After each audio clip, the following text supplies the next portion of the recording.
What's up everyone, it's Colin from GIY Guy, and today we're checking out two of the top rated soil testers on Amazon. I wanted to go with a probe-based test and a chemical-based test.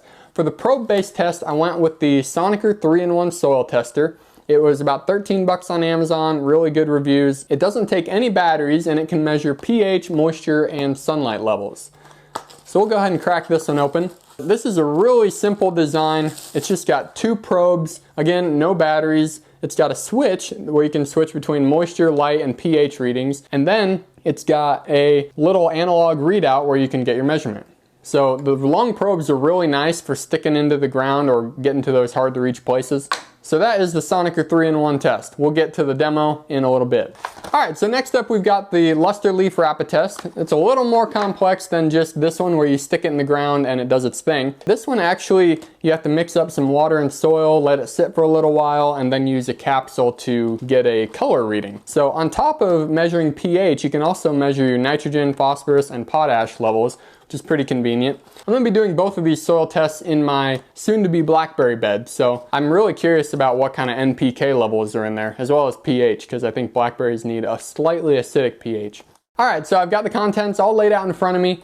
These are basically glorified Tic Tac containers. They're about the same size, but you pop the lid off and they've got two compartments in there. One is for your soil test measurement and one is for your reference measurement. Now each container comes with its own set of capsules, so you can run each test 10 times.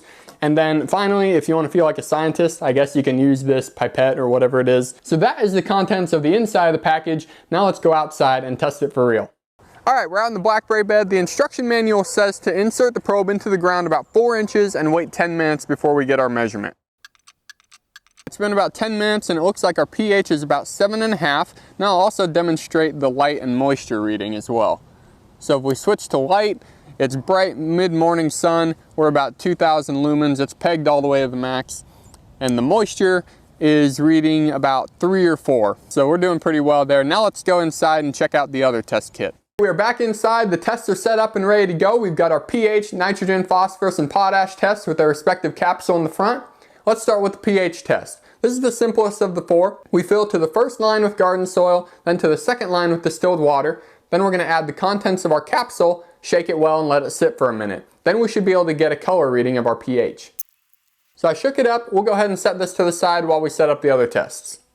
Next up is the nitrogen test. You can see I've got this murky solution. This is actually 1 part garden soil and 5 parts distilled water. And in each of these 3 cases, I use the pipette to fill both compartments with this solution.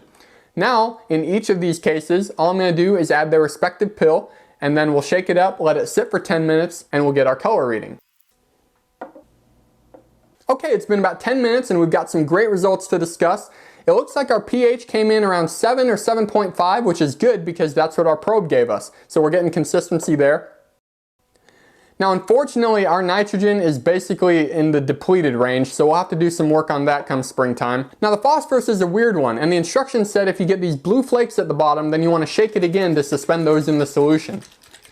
So after we shake it up, it looks like we're probably in the adequate range, so we don't have to do much work there unless we want to. Now finally, the potash levels came in great. It looks like we're at sufficient or even a surplus on this one, so we don't need to do anything there. Overall, I'm very happy with this test kit. It was easy to use, quick to perform, and also the instruction manual gave me everything I needed to know to perform the test well. And on top of that, I even got some great results that I can use to build my garden for next year. Thanks so much for watching this week's video. If you enjoyed it, hit that thumbs up for me.